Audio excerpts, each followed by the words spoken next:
जीवन की हमारी इस नैया को सागर में डोले न देना। नहीं है किनारा धीरज को हमारे बढ़ाना। जीवन की हमारी इस नैया को सागर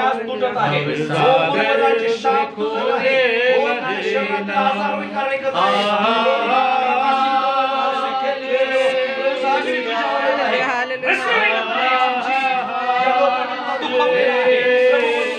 हालेलुया हालेलुया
म्हणजे 9-10 वर्षापासून म्हणजे बरेच वर्षापासून मी देवात आहे आणि मला देव माहिती असून मी काही चुका केलेले.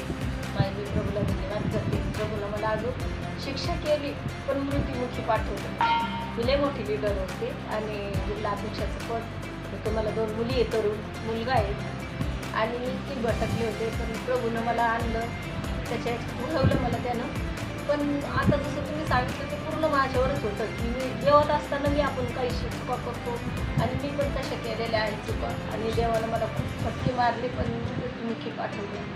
आज विधवा आहे मी, नवरा वारून सरकार ड्युटीला होता पण माझ्याकडून दर महिना आला तर नुकसान होती माझ्या घरात, काही ना काही नुकसान होती. पण मी प्रभूला म्हटले प्रभू हे असं का होतं? दर महिन्याला माझी टी व्ही फुटती, दर महिन्याला माझं काही पण नुकसान होते, फोन फुटत आहेत, कोणत्याही वस्तू माझ्या फुटत आहेत का, आता भीतीवरची टी व्ही काही गेली, कोणत्या हर गोष्टीत माझे नुकसान होते. प्रभू मी याचा अर्थ मी माझ्यात काहीतरी कमी आहे म्हटलं प्रभू, म्हणून मला व्हायला लागले. मला ह्या घरातून काढ, मी या घरातून काढ, मला दुसरीकडे राहायला नाही, मला प्रार्थना होत नाही, मला काही होत नाही. आणि एक मुलगी कामाला जाते माझी, एका मुलीवर घरी चालतं माझ्या. आणि दुसरा मुलगा तुम्ही म्हणजे क्षमा करा ते मला बरोबर कळालं माझ्या मिस्टरांनी क्षमा करतो.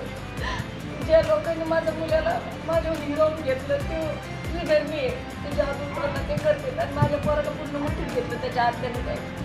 माझं पोरगा ऐकत मी कुकू लावतं असं त्या लोकांत फिरतं.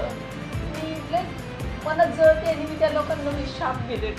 माझ्या लेकराला तोडलं तुम्ही, माझ्या लेकराला माझ्यापासून दूर केलं. पण मला आता कळालं की खरंच तुमची प्रार्थना आहे की जे मुलगी तेव्हा बदलू शकते का माझा विचार. प्रभू यायचं नाही का, त्याला अन्न भाषेचं दान होतं एवढा होता तेव्हा आणि आज ते 16 वर्षाचा आहे.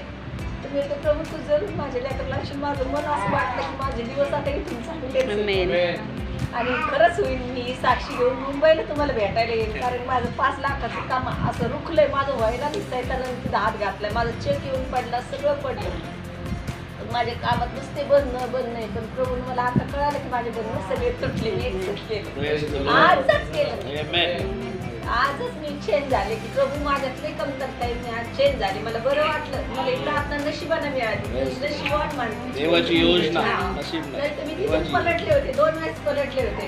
दादांनी जाऊ दे सांगितलं मला कारण की याच्या पप्पाला माझी काळजी घ्यायची होते ना त्यावेळेस. माझ्या घरावर त्याने पत्र टाकलेली, माझी खूप त्याने चिंता करायची, मी आरूनच करायची. मला आले तर मला त्यांचं आठवण आली, म्हणजे जाऊ दे मास्टरचे मुलं आले तर मला आठवले की म्हणलं ते म्हटलं मी आमच्या तुझं सांगत तुम्ही या. तुम्ही 2 वेळेस अशी वापस गेले पण तिथून पलटले बोलले ना आणि प्रार्थनेत आले तर मला एकदम चेंज झालं आणि मला असं वाटलं की माझं आजच चांगलं झालं. आज माझे सगळे दिवस माझं मन मिळालंय. माझा मुलगा बरोबर देवात पुढं माझी एवढीच इच्छा आहे प्रभूला मी घर माझं तर त्याच्या राजासाठी मला तिन्ही लेकरं प्रार्थना केली आणि मुली इतक्या सुंदर हिरोनी सारख्या माझ्या त्यांना इतर चांगले यावं. मी माझ्या पोरींना असं इस्टडी पाहणारी कोणी माझ्या मागं कोणीच नाही सपोर्टला. मी प्रभू एक येशू तुमच्या हां तुम्ही म्हणजे प्रभू माझ्या डोळ्याने मरणाच्या आधी त्यांचं चांगलं कर. मी हेच अपेक्षा करते मला काही नको. मी लिडरशिप सोडली सगळं मी देवा करताना सोडली. त्यानं मला जीवन दिलं. माझी लय मोठी साक्षी त्यानं मला जीवन दिलं म्हणून मी ती लिडरशिप केलं लागणार. मी जात नाही येत नाही मला ती आवड. देव तुमच्यावर प्रेम करतो म्हणून देवाने आज पुन्हा तुमची भेट दिली. Praise the Lord. मला माहित नाही मी तुम्हाला ओळखत नाही. पण तुम्ही बोलले ना ते माझ्यावरच बोलले. तुमच्याविषयी जे मी सांगितलं ते तुमच्याविषयी होतं. हां. मी तुम्हाला ओळखत नाही किंवा दादांनी मला सांगितलं नाही. सांगितलं. आणि जरी मला कोणी कुठं घेऊन जातो तर मी त्यांना सांगत असतो मला काही सांगू नका. क्षमा करत नाही. कारण बसले देवाचा आजपासून आत्मा मला मी त्यांना क्षमा केली. Praise the त्या Lord. लोकांनी. क्षमा करणं तुमचं आरोग्य आणि आशीर्वाद घेऊन येईल. Praise the Lord. आज देव तुमच्याशी बोललेला आहे आणि तुमचे अडकलेली सर्व कामं होतीलच परंतु खऱ्या अर्थाने तुमचं कुटुंब तुमची लेकरं आणि तुम्ही नव्यानं पुन्हा प्रभूला आपलं जीवन समर्पित करा आणि इथून पुढे तुमचं जगणं ख्रिस्त आणि मरणं ख्रिस्ताला प्राप्त. Praise the Lord. तुम्ही आपलं जीवन स्वतः ख्रिस्ताला देणार आणि त्याच्या सेवेसाठी उभं राहा. आता जगाच्या लोकांसाठी अध्यक्ष पण घुसवलं खूप काही केलं परंतु काहीच मिळालं. परंतु ख्रिस्तासाठी ज्यावेळेस तुम्ही पद घुसवाल त्याच्या सेवेचं त्यावेळेस जी लेकरं तुम्ही म्हणतायत की त्यांचं चांगलं व्हावं त्यांचं चांगलं तुमच्या डोळ्यासमोर